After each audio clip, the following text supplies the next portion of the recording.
It is December 8th, babe.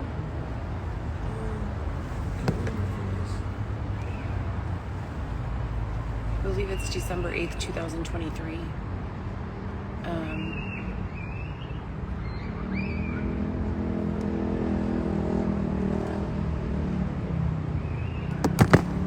going to check that in a minute. But Xavier was asking questions and we were practicing speaking. And a thought came into my mind that I wanted to share here. So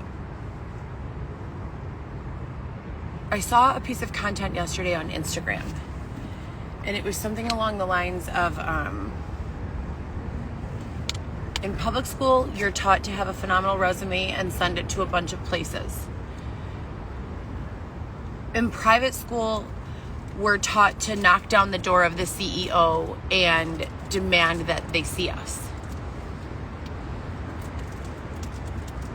That's a perfect example of oppression and inequality.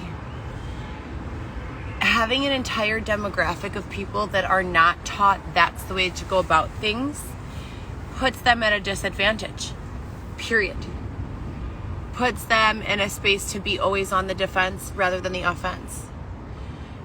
So I do think that schooling and our itineraries for education should be the same throughout and should be available online, and that there should be universal education available to any child who chooses that curriculum, with teachers readily available that support a system of social isolation, which means you have your own private space to do your learning amongst hundreds of thousands of other people. You can initiate conversation with someone else or ask a question or give an answer, but you can also turn that feature off. And I think that is what is going to advance those of us who have been left behind. We need to get up and start making direct conversation and communication with people we would never usually. We need to start finding creative ways to connect with the information and learning curriculums and styles that those people have had access to. So what better of a way in a society where everyone is too busy than to create robotic features that are available for free on all of our devices that will interact with our children and our adults, that will answer questions intellectually, that will take all of the information from every reliable source that we have so far, whether that's dictionary.com, whether that's Wikipedia or not, whether that's Wall Street Journal or not. I don't know who would be compiling those reliable sources, but it needs to be done. And then based on all of that information, I know that there are coders who could very easily, if this is not already on the market, who could very easily offer Q&A platform software accessible from any phone, so that if our child has a question, they can get an answer, so that if an adult has a question, they can get an answer, and that those answers will be to a degree of context and experience and our own personal perception the same.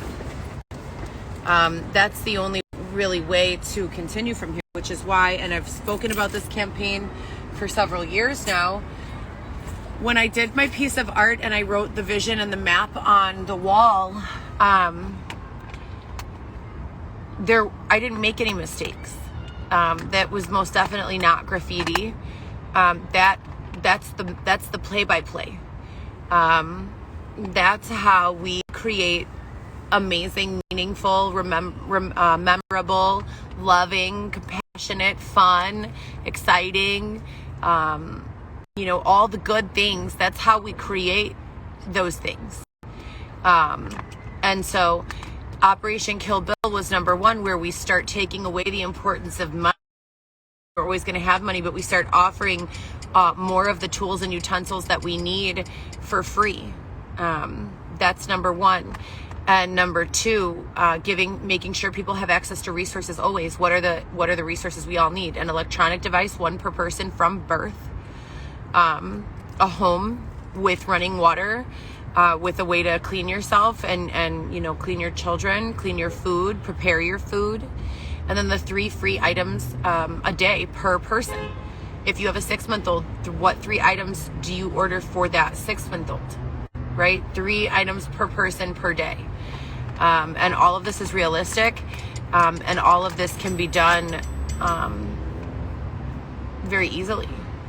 So I just wanted to bring that up, that when we talk about education and equality in the system, I spoke on this morning as well. Number one, if there's a problem in the home and the children of a specific home, maybe the parent is a drug user and spending all their money on drugs rather than food, and the child comes to school feeling unloved and nasty and disrespectful and smells bad, etc., and so forth. Why would we invest money into the foster care system? Why would we invest money into group homes? Why wouldn't we invest money into the rehabilitation of the family unit? And that can be done with the technology we have today, relatively, you know, simple ways. So I want to focus on that. If we can catch up the generation before us, we're not leaving the generations we're giving birth to now and the generations who are about to hit their 20s, Gen Z, we're not leaving them all of these problems that we've created or that our ancestors have created.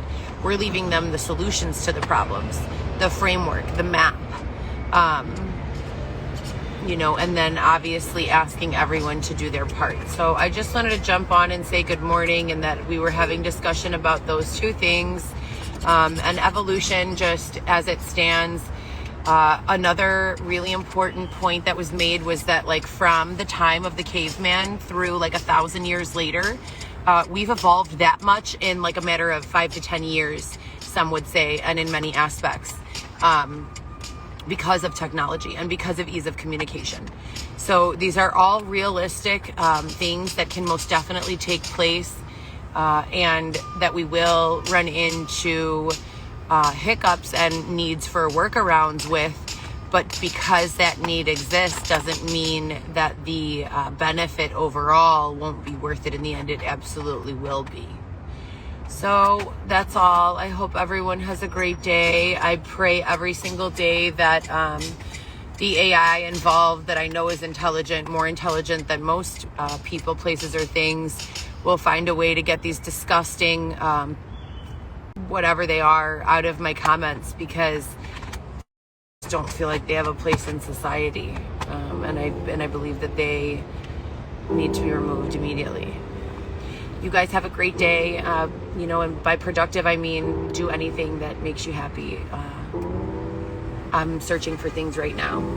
I miss my children so terribly. You guys have no idea.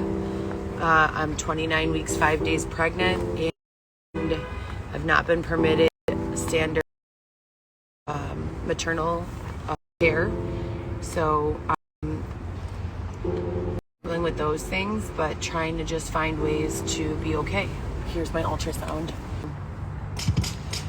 I pray every single day that they are okay, that they are fed, well taken care of. I'm starting to have contractions when I walk more than a few blocks.